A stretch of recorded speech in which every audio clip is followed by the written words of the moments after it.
Mas Jehová está en su santo templo, calle delante de él toda la tierra. Estudiemos juntos Habacuc, capítulo 2. Nuevamente bienvenidos amigos y amigas a Momentos de Esperanza. Estamos listos esta mañana para abrir la palabra de Dios, para comunicarnos con Él. Te invito para que te concentres y el estudio de este día pueda ser de bendición para ti. Vamos al capítulo de hoy. El capítulo de hoy tiene varios versículos muy conocidos que seguramente has escuchado alguna vez y los vamos a ir viendo. Y es la respuesta, y en este caso es la respuesta al capítulo número 1. Recuerda el capítulo de ayer, Habacuc se quejaba osadamente, se atrevió a quejarse delante de Dios y le preguntaba: Señor, ¿hasta cuándo hay tanta maldad, hay tanto sufrimiento, hay tanta opresión? Señor, ¿hasta cuándo? Era un tipo de queja y reclamo porque el Señor no interviene ante la maldad del propio pueblo de Israel, específicamente de Judá. Como que el Señor no hace nada. Y entonces recuerda el capítulo de ayer, el Señor le dice: voy a levantar a los caldeos. Ellos van a venir y van a hacer mi instrumento para castigar por las consecuencias de la maldad de Judá. A lo que Habacuc dice: Señor, pero ¿cómo es posible que traigas a esos que son peores que tu pueblo y permitas que ellos, pues, van a traer mucho dolor, van a lanzar la red y nosotros vamos a ser peces que vamos a quedar atrapados? Y Habacuc como que se queda así diciendo: he dado una buena respuesta, le he cuestionado al Señor por qué va a traer una solución peor para arreglar este problema. Y entonces capítulo 2, versículo 1 dice: sobre mi guarda estaré y sobre la fortaleza firmaré el pie y velaré para ver lo que se me dirá y qué he de responder tocante a mi queja. Fíjate que este capítulo número 1 nos deja claro uno de los ejercicios más importantes que tenemos que hacer a la hora de hablar con Dios. Aquí Habacuc deja claro que él quedó quieto, él estuvo en una actitud de esperar, saber qué es lo que iba Dios a responder. Esto es muy importante porque a veces en la oración nosotros mismos sacamos nuestras propias conclusiones, nos levantamos y actuamos, o damos por sentado que el Señor, al haber escuchado nuestra oración, no hace nada, no responde. Sin embargo, Habacuc nos dice: yo voy a esperar, aquí estaré. La expresión nos da una idea como de un vigilante que está a la expectativa, viendo al horizonte qué viene, qué va a pasar. Esa es como la figura que el profeta presenta. Y también la respuesta del versículo número 2 dice que Dios le da una respuesta y le dice: escríbela, hazlo en tablas para que el que la lea, lo lea fácil de entender. Y mira el versículo 3, muy interesante, es un versículo también muy conocido. Aunque la visión tardare aún por un tiempo, más se apresura hacia el fin y no mentirá. Aunque tardare, espéralo, porque sin duda vendrá, no tardará. Fíjate que la respuesta del Señor aquí es: mira, te estoy diciendo que los caldeos van a venir. En su momento, a su hora, van a llegar. Posiblemente tú consideres que se está tardando. Posiblemente tú llegues a pensar: no lo voy a ver. Posiblemente tú tengas la idea de que el Señor se ha olvidado. Pero a su tiempo, a su momento va a llegar. Y mis amigos, fíjense que ya lo leímos en Jeremías, lo leímos en Ezequiel, cómo muchos de los hombres ricos llegaban a decir: pues quizá venga el castigo de Dios, pero no va a ser ahora. Quizá venga el castigo de Dios, pero no lo vamos a ver. Así que adelante, vivamos como nosotros querramos. Pero fíjate que esta porción nos recuerda eso. Muchas veces las promesas de Dios nos parece que van a tardar, nos parece que no vienen, nos parece que la respuesta de Dios, pues no se ve la respuesta del Señor. En dos cuestiones, mis amigos.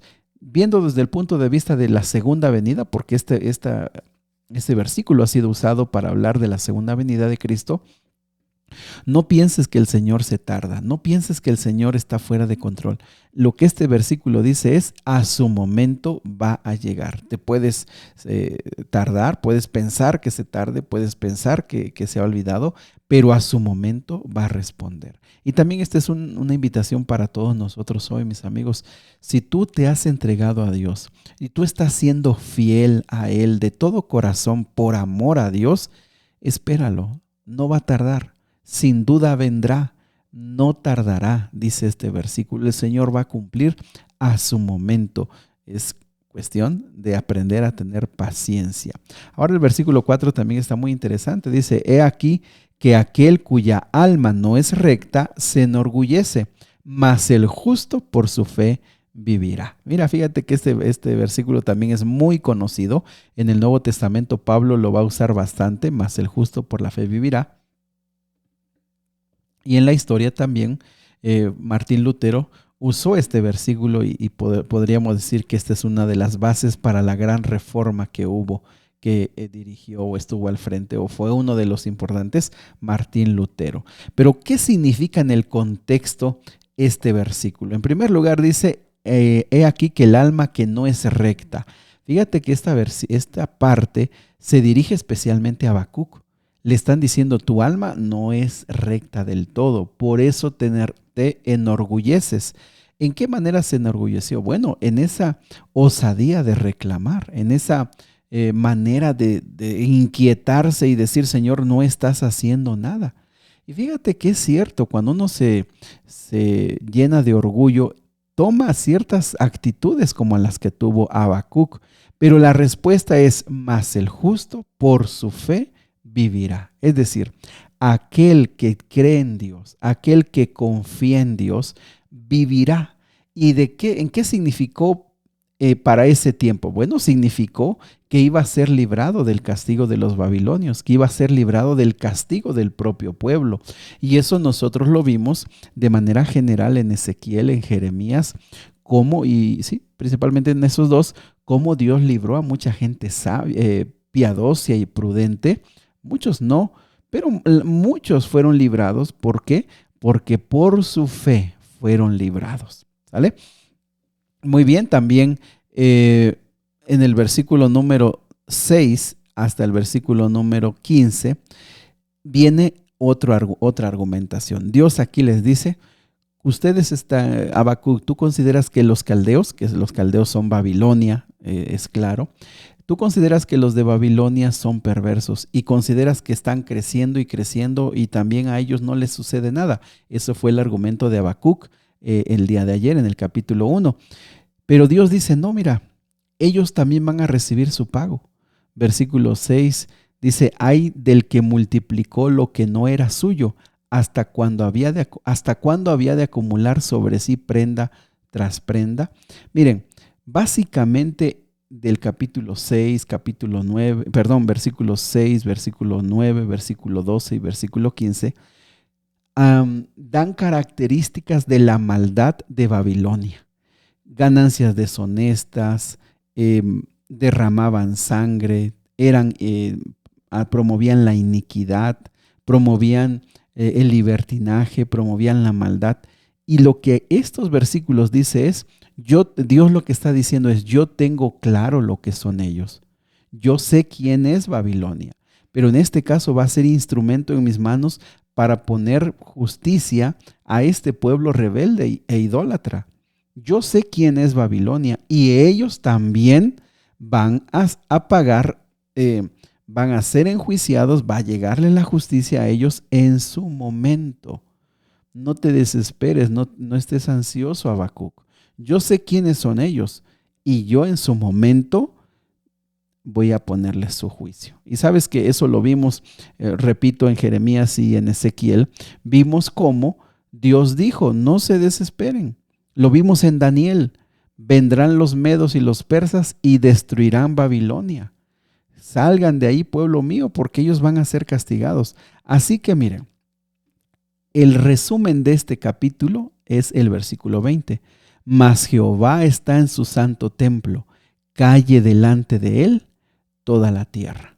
Y aunque mis amigos, este versículo lo hemos usado para promover la reverencia en el templo, realmente no es la primera interpretación. El primer significado de este versículo es: Jehová está sentado en su trono. Por favor, toda la tierra quede callada ante él. Esta expresión tiene un símbolo de el Señor está gobernando, el Señor sabe lo que hace y el Señor a su tiempo trae juicio a una o a otra nación. No tienes por qué interrumpir con tus quejas, con tus preocupaciones, con que dices que no entiendes por qué el Señor no actúa. Este versículo 20 es una expresión de confianza, de que el Señor sigue al control, de que el Señor sabe quién es cada quien y a su momento, si no se arrepienten, vendrá el juicio sobre ellos. Así que, mis amigos, me parece que creo que este versículo nos queda bien para tomarlo como lema de vida. Cuando estamos perplejos porque no sabemos por qué pasan algunas cosas, cuando nos sentimos desanimados porque hay personas que obran mal y les va bien, o cuando sentimos que Dios mismo está usando a personas que no debería usar. Cuando Dios mismo trabaja con personas que uno dice, no debería Dios estar trabajando como con los de Babilonia. Jehová está en su santo templo, calle delante de él toda la tierra.